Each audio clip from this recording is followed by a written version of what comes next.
today, we will be showing you an advocacy material about responsible parenthood. Responsible parenthood is the state of being a parent regardless of the child, if adopted or not. When you become a parent, you have the responsibility to take care of your child. You must provide education and basic needs of your children. You also need to be responsible to maintain their body healthy. You also need to discipline your children in a good way. Some parents discipline their children physically and talk to them with a high note, but there's a bad effect on children, especially when they are too sensitive, because they think that are being scolded, not being disciplined.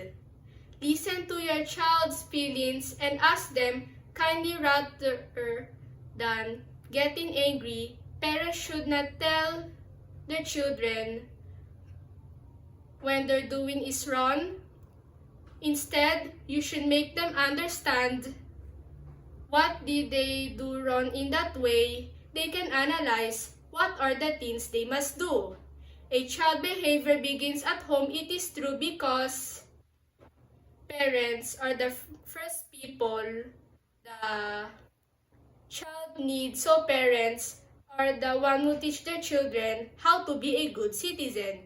Being a parent or the duties, be responsible. Some of them are providing physical care and love, inculcate discipline, develop social competence, provide education, train children to become good citizens, teach children to be financially responsible, and guides children to grow spiritually.